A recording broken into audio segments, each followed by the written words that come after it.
세계에 미인 대회가 있습니다. 오늘날 보면은 메이저급 아주 좋은 큰 미인 대회가 있는데 4개가 있어요. 미스 유니버스가 있고, 미스 월드가 있고, 미스 인터내셔널이 있고, 그리고 한 20년 전에 새로 생긴 미스 어스라고 하는 그러한 미인 대회가 있습니다. 이 미스 어스는 이 지구의 환경을 보호하고 인류를 보호하고 사랑하고 하는 그러한 주제로 개최되는 그 대회가 미스 어스예요. 올해 거기 미스 어스에 당선된 사람이 우리나라 사람입니다. 최미나수라고 하는 이름을 가진 그 24살 먹은 여인인데요. 마지막 결선에서 사회자가 인터뷰를 합니다. 4명에게 똑같은 주제로 질문을 했어요. 잘못된 것 딱 한 가지를 바꾼다면 무엇을 바꾸겠습니까? 하고 이렇게 질문을 했을 때에 그녀는 이렇게 대답을 합니다. 공감을 하게 합니다. 그러니까 잘못된 것, 사람들이 서로 공감하지 못한다는 거예요. 그래서 서로의 자기가 다른 사람의 입장에서 다른 사람의 마음을 공감해주는, 그러면은 세상이 변화되어진다고 그렇게 이야기를 합니다. 그 인터뷰를 많은 사람들이 보고 박수갈채를 보냅니다. 물론 어쩌면은 그 인터뷰에서 너무 멋있게 잘 대답을 했기 때문인지 이 여인이 미스 어스가 되었어요. 우리나라에서 처음으로 미인대회에서 1등을 하게 된 것입니다. 여러분, 공감이라고 하는 것, 다른 사람의 마음을 내가 느껴보는 거예요. 어떤 사물을 볼 때에 내 시각으로만 보는 것이 아니라 다른 사람의 시각으로 세상 돌아가는 것을 보는 것입니다. 그러면 다른 사람을 더 이해할 수 있게 되어지고 헤아릴 수 있게 되어지고 그를 사랑할 수 있게 되는 것이죠. 그러면 정말로 온 세상이 아름답게 변할 것입니다. 대강절 셋째 주일입니다. 예수님이 오시는 것을 기다리는 절기예요. 여러분, 예수님이 이 땅에 오셨어요. 왜 오셨을까요? 무엇 때문에 하늘의 그 모든 영광을 다 버리고 이 땅에 오셨는가 하는 것입니다. 그것은 바로 우리를 공감하시기 위해서, 우리 죄에 있는 죽어가는 우리 인간들이 어떤 마음을 가지고 어떤 상황 속에서 어떻게 살아가는지 그것을 공감하시기 위해서 예수님이 이 땅에 오셨다는 것을 여러분 꼭 기억하시기 바랍니다. 예수님은 우리와 똑같은 몸을 입고 오셨어요. 연약하고 안 먹으면 배고프고 병 걸리면 죽고 그러한 똑같은 몸을 입고 이 땅에 오셨기 때문에 우리의 모든 것들을 다 체휼하셨어요. 그래서 우리와 같은 그러한 마음을 가지고 우리를 공감해 주시는 바로 그 주님이십니다. 사람들이 자기 자신만을 고집하고 자기 자신의 어떤 마음을 감추고 자기 생각대로만 살아가요. 그러다 보면은 자기의 문제를 발견하지 못합니다. 해결하지도 못해요. 어려움들이 많이 올 때에 자기 자신보다도 환경을 많이 탓하고 이웃을 원망합니다. 부모님을 탓하고 자식을 탓해요. 회사의 상사를 탓하기도 하고 부자들을 탓하고 나라를 탓합니다. 그저 남들을 탓하는데 자기 일생을 다 허비하게 된다고 하는 것이죠. 왜 내가 이런 모습으로 살아야 되는가? 자기 자신에 대해서 진지하게 생각해 본 적이 없는 것입니다. 모든 문제의 근원은 자기 자신이 아닌 남에게 있다고 그렇게 생각을 하는 거예요. 그래서 사회와 등지고, 그래서 사회와 담을 쌓고, 그리고 서로 어려운 관계 속에서 살아가게 되는 것입니다. 우리는 스스로를 돌아볼 줄 알아야 돼요. 다른 사람들이 나를 볼 때는 어떤 마음으로 볼까? 저 사람은 어떤 마음을 가지고 있을까? 여러분, 다른 이들과 소통하는 능력이 반드시 필요하다고 하는 것입니다. 그러면은 이런 결론에 도달하게 될 거예요. 내가 바뀌어야겠구나. 내가 변화해야 되겠구나. 내가 고쳐야 되겠구나. 내가 좀 더 잘해야 되겠구나 하는 그러한 생각을 하게 될 것입니다. 여러분, 주님을 만나기 전에 우리가 한번 이런 고백을 해보시기 바랍니다. 내가 바뀌겠습니다. 따라해 볼까요? 내가 바뀌겠습니다. 어떻게 바뀌시렵니까, 여러분? 다른 이들을 공감하는 사람으로 바뀌어 주시기를 축원합니다. 오늘 본문 말씀에 보면 예수님께서 사마리아 땅에 가셨어요. 여러분, 이 사마리아 땅은 이스라엘 사람들에게 멸시의 대상인 그러한 지역입니다. 이 사마리아 땅은요, 지금 지도에서 보면은 이스라엘 땅이 길쭉하게 있는데 그 중간쯤에 위치해 있어요. 예루살렘으로부터 한 60km 정도 위에 북쪽에 위치해 있는 그러한 동네인데, 원래는 큰 동네는 아니었습니다. 그런데 이스라엘이 둘로 나뉘어졌죠. 남쪽 유다 왕국과 북쪽 이스라엘 왕국으로 나뉘어졌을 때에 북쪽 이스라엘 왕국에서 이 사마리아의 도시를 건설했어요. 그리고 그것을 수도로 삼았습니다. 그때가 주전 890년대예요. 기원전 890년대. 그런데 기원전 721년에 아수르가 침략을 해 들어와서 사네립이 이 사마리아에 있는 사람들을 다른 곳으로 이주를 시킵니다. 그리고 이방 사람들을 그곳에 와서 살게 했어요. 즉 혼혈 정책을 하고 다문화 정책을 펼쳤다는 것입니다. 여러분, 유대인들은 혈통을 굉장히 중요하게 여겨요. 자기의 조상이 누구인지, 그 후손이 누구인지, 누구의 아버지, 누구의 아버지, 아니면 누구의 아들의 아들의 아들, 이런 식으로 표현을 많이 합니다. 그런데 혼혈 정책이 일어나니까 거기에서 어떤 민족의 그 단일성이 흐트러지게 되죠. 그래서 다른 모든 지역에 있는 사람들이 이 사마리아 사람들을 멸시합니다. 이방인의 피를 가지고 있다고, 우상을 섬겼다고. 그래서 이 사마리아 지역은 멸시를 받는 곳이에요. 사람들이 사마리아 지역을, 다른 곳에 있는 사람들이 안 들어가요.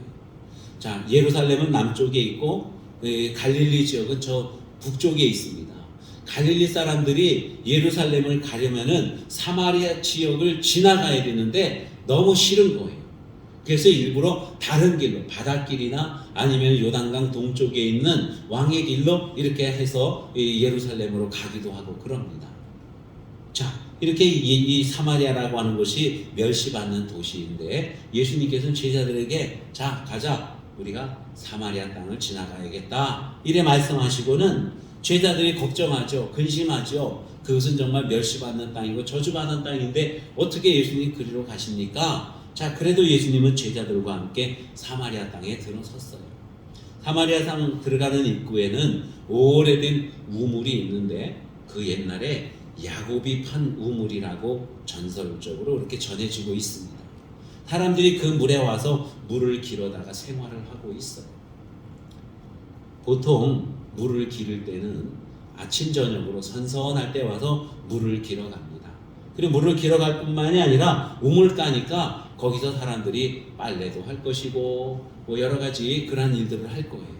주로 부녀자들이 이렇게 일을 하는데 여러분, 우물가에 모이면은 사람들이 뭘 많이 해요? 이야기를 많이 합니다. 수다를 많이 떨어요.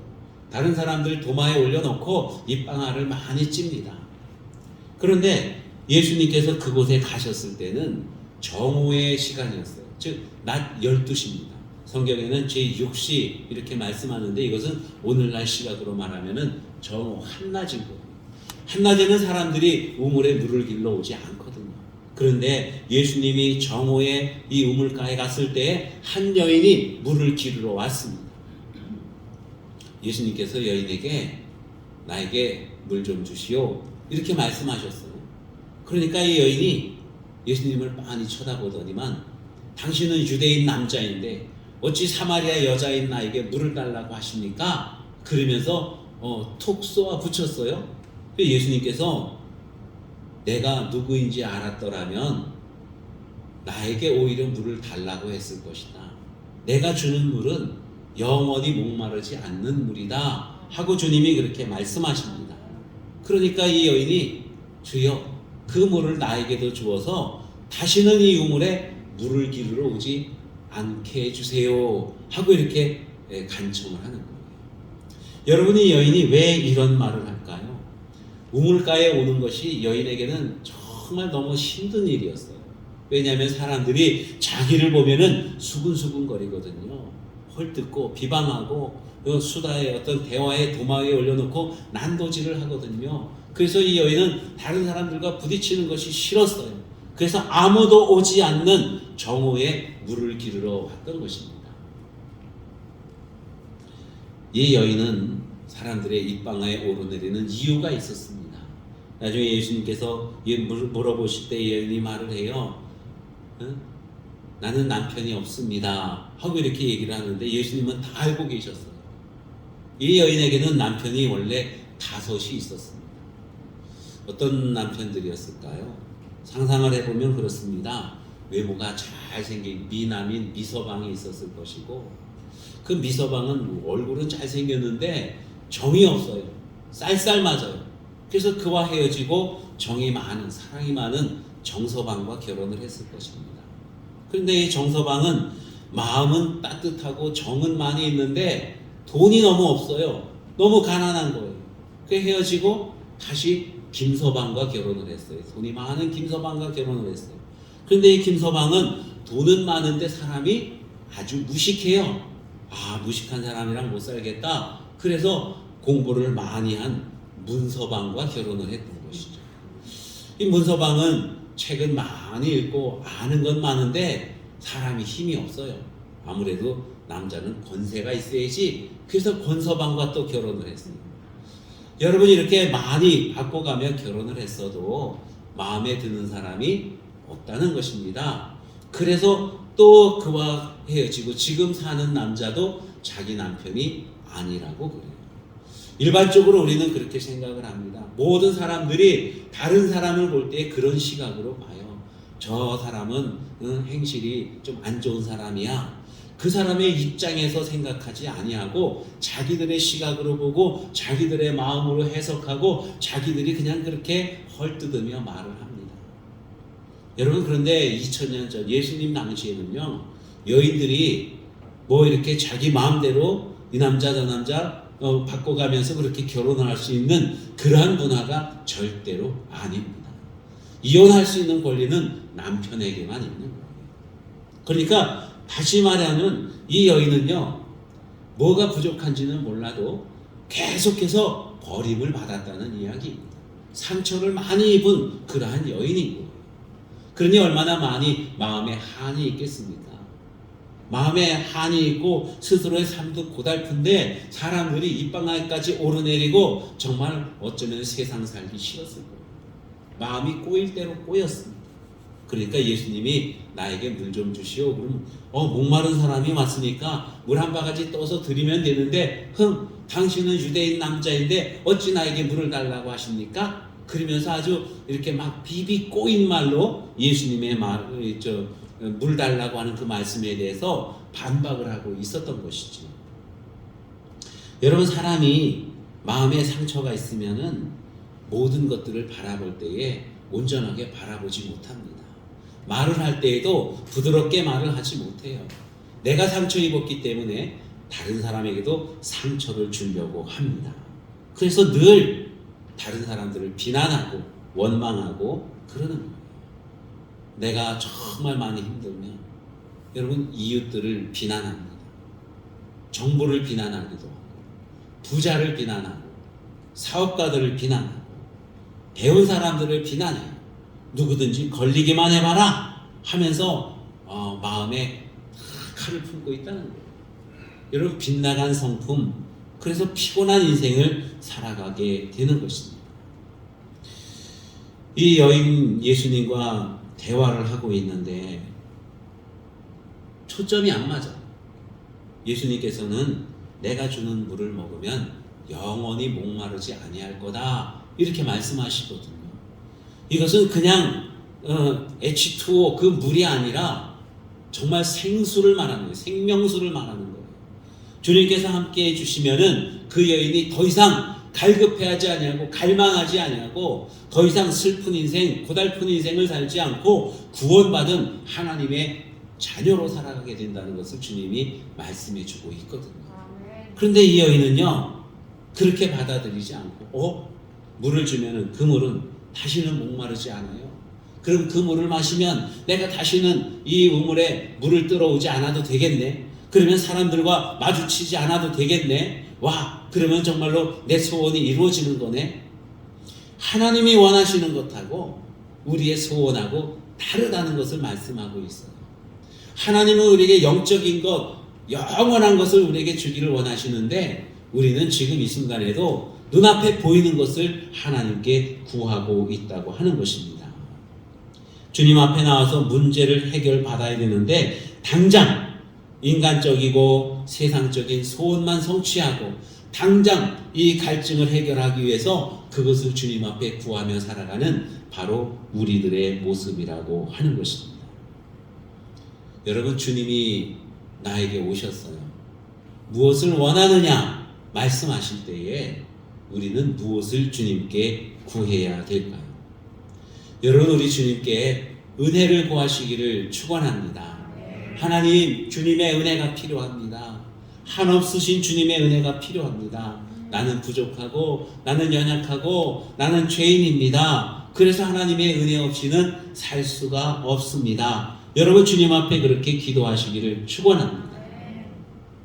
우리 주님께서 마태복음 6장에 보면은 먼저 그의 나라와 그의 의를 구하라, 그렇게 말씀하셨어요. 그 말씀하시기 전에 보면은 무엇을 먹을까, 무엇을 입을까, 무엇을 마실까 염려하지 말라고 말씀합니다. 정말로 우리에게 필요한 것들은 하나님께서 다 주셨어요. 정말로 우리가 구해야 되는 것들은 바로 하나님의 은혜인 줄로 믿습니다. 하나님의 나라, 하나님의 그 의, 그것을 우리가 구하면서 살아가야 된다고 하는 것이죠. 성탄절이 되면 사람들이 주님 앞에 감사와 찬양을 드립니다. 그러면서 또 기도해요. 이 새해가 되면은 새해 소원을 주님 앞에 구하기도 합니다. 여러분, 무엇을 구할까요? 너무나도 작은 것, 당장 눈앞에 있는 것, 여러분, 그러한 것보다도 좀 더 멀리 있는 것을 멀리 바라보면서 구하는 저와 여러분 되시기를 바랍니다. 어떻게 하면은 다시는 물을 기르러 오지 않아도 될까? 어떻게 하면 내가 살아가면서 지금 당장에 필요한 이것들을 저분을 통해서 만족함을 얻게 할까? 여러분, 그것이 아니라 정말 예수님을 믿어서 돈 걱정 안 하고 예수님을 믿어서 직장 얻고 예수님을 믿어서 건강해지고 그러한 것이 아니라 정말 주님의 마음을 우리가 알아야 된다는 거예요. 주님께서 나에게 주시고자 하는 게 무언가를 우리는 알아야 된다고 하는 것입니다. 주님이 우리에게 주시고자 하는 것은 영적인 축복이에요. 하나님의 자녀가 되는 것입니다. 이 땅에서 아둥바둥 사는 것이 아니라 영원한 하나님 나라에서 하나님의 자녀로 하나님께 영광을 돌리며 살아가는 거예요. 이 땅에 살아가는 동안에도 역시 하나님의 자녀로서 당당하게 살아가는 것을 우리 주님은 원하고 계십니다. 비록 경제적으로 어렵다 할지라도, 비록 몸에 연약함이 있다 할지라도요. 그래도 나는 하나님의 자녀야, 이런 마음으로 당당하게 살아가기를 원하고 계신다고 하는 말씀입니다. 우리가 주님 앞에 늘 기도하죠. 기도할 때 여러분 어떤 기도합니까? 당장 필요한 것, 그것을 구하는 기도, 물론 그게 나쁘다는 얘기는 아닙니다. 그런데 그보다 더 중요한 기도가 있어요. 그게 뭐냐면은 하나님의 마음을 아는 것입니다. 우리 하나님 아버지의 마음을 우리가 공감하는 것, 그게 정말 중요하다는 거예요. 하나님은 과연 이 세상을 어떻게 보실까? 하나님은 나를 어떤 눈으로 보고 계실까? 어떻게 느끼고 계실까? 하나님의 마음으로 내가 나 자신을 느껴보는 거예요. 하나님의 마음으로 내 이웃을 느껴보는 것입니다. 우리 주님은 우리에게 이웃을 사랑하라 말씀하셨어요. 여러분, 어떤 것이 과연 사랑일까요? 어떻게 해야 사랑일까요? 그 미스 어스가 된 그 최민아수 씨가 그런 말 합니다. 사람들은 친절을 최고라고 생각을 한대요. 여러분, 친절은 뭐예요? 저 사람은 어려운 가운데 있고 나는 좀 좋은 그런 환경 속에 있으면은 내가 내 좋은 것들을 저 사람에게 나눠주고 정말 따뜻하게 대해주는 것, 그것을 친절이라고 그렇게 생각하지요. 그게 최고라고 생각을 합니다. 그런데 그보다 더 중요한 것은 그 사람의 입장이 되어 보는 거예요. 그 사람이 마음을 헤아려 보는 것입니다. 이것은 친절 그 이상, 그것을 훨씬 뛰어넘는 바로 사랑의 표현이라고 하는 거예요. 입장 바꿔서 생각해 보는 것입니다. 그 사람의 입장에서 세상을 바라보는 거예요. 여러분, 우리가 하나님의 입장에서 하나님의 눈으로 세상을 바라보게 되면 사랑하지 못할 사람이 없는 것입니다. 왜냐하면 우리 주님은 우리를 사랑하셨어요. 우리가 사랑받을 만해서 사랑하신 것이 아니라 우리가 정말 죄인일 때에, 우리가 연약할 때에, 아무런 쓸모가 없는 것 같아요. 심지어는 우리가 하나님의 원수가 되었을 때에도 하나님은 우리를 사랑해 주셨다고 하는 것입니다. 우리를 그렇게 사랑해 주시기 위해서 예수님이 이 땅에 오신 거예요. 우리가 똑같은 그러한 상황 속에 처해서 우리의 연약함을 친히 체휼하시고 우리를 공감해 주셨다는 것입니다. 그래서 우리를 사랑하시고 우리를 구원하기 위해서 십자가 달려 죽으신 거예요. 하나님이 우리를 공감해 주셨어요. 그와 같이 우리 또한 하나님을 공감해야 된다는 것입니다. 우리 이웃들을 공감해야 된다는 것입니다. 여러분, 우리가 기도할 때에 어떤 기도를 해야 되냐면은 하나님의 마음을 알게 해주세요. 하나님의 마음을 공감하게 해주세요. 하나님의 시각으로 세상을 바라볼 수 있게 해주세요. 여러분, 그렇게 기도하시기를 바랍니다. 하나님의 뜻이 온전하게 이 땅에 이루어지는 것, 여러분, 그게 우리의 기도의 제목이 돼야 된다는 거예요. 요즘 많이 불려지는 그 복음성가 중에 이런 노래가 있습니다. 하나님의 꿈이 나의 비전이 되고 예수님의 성품이 나의 인격이 되고 성령님의 권능이 나의 능력이 되길 원하고 바라고 기도합니다. 우리의 기도의 제목이 뭐가 되어야 돼요? 하나님과 일치되어지는 것, 하나님의 마음을 공감하는 것이고 하나님의 뜻이, 하나님의 꿈, 하나님께서 원하시는 것이 우리의 소망이 되어야 되는 것입니다. 예수님의 그 마음, 우리를 정말 사랑하고 불쌍히 여기시고 아버지 하나님께 충성하시는 그 예수님의 마음이 우리의 인격이 되어야 된다는 거예요. 하나님과 온전히 공감되어지는 우리의 삶이 되도록 여러분 그렇게 기도하시기 바랍니다. 교회 나와서 예배 드리면서 우리 하나님의 음성을 들어야 돼요. 하나님의 마음을 헤아릴 수가 있어야 되는 것입니다. 어느 교회에서 목사님이 아주 우렁찬 그런 설교 말씀을 하십니다. 크게 소리 지르고 정말 세상 말로 말하면 빽빽 소리 지르면서 설교 말씀을 하고 계셨어요. 그랬더니만 저 뒤에 앉은 할머니 한 분이 그 목사님의 모습을 보면서 눈물을 펑펑 흘립니다. 목사님이 보니까 은혜를 엄청 많이 받는 것 같아요. 예배가 끝나고 할머니에게 다가가서 물어보셨습니다. 할머니, 무엇이 그렇게 많이 은혜가 되셨어요? 왜 그렇게 우셨어요? 그렇게 물어보니까 할머니 하시는 말씀이, 며칠 전에 우리 송아지 새끼를 하나 팔았는데 어미와 떨어지기 싫어서 빽빽 소리 지르면서 그에 팔려가는 그 모습 생각하니까 너무 마음이 아파서 그래서 눈물이 흘렀다는 거예요. 예배를 드리는데 마음이 달라요. 생각이 달라요. 그 온전한 예배가 아니지요. 우리 하나님의 마음을 헤아려 가시는 저와 여러분 되시기를 바랍니다. 주님은요, 우리가 생각할 때에 아니 우리가 어떻게 감히 하나님의 마음을 헤아릴 수가 있겠어요? 다 헤아릴 수는 없어요. 하지만은 헤아리려고 하는 노력이 우리에게 필요합니다. 그래서 주님은 우리에게 말씀을 주신 거예요. 내 마음이 이렇다 하고 성경 말씀을 통해서 하나님의 마음을 우리에게 보여주고 계시거든요. 우리가 주님 앞에 기도해요. 하나님 어떻게 할까요? 어떻게 하면 좋겠습니까? 하나님의 마음, 하나님의 뜻이 무엇입니까? 하나님께 물어보면 하나님께서는 우리의 마음에 감동으로 말씀을 주시는 거예요. 마음을 이야기해 주십니다. 하나님과 여러분 공감하는 저와 여러분 되시기를 다 바랍니다. 이 여인이 바라고 있는 것이 원래는 뜨거운 대낮에 물을 기르러 오지 않고, 그냥 물을 다시는 기르러 오지 않고, 사람들과 맞닥뜨리지도 않고 그냥 조용히 사는 거예요. 그게 이 여인의 소원이었습니다. 그런데 그것은 근본적인 문제를 해결하는 그 방법이 아니죠.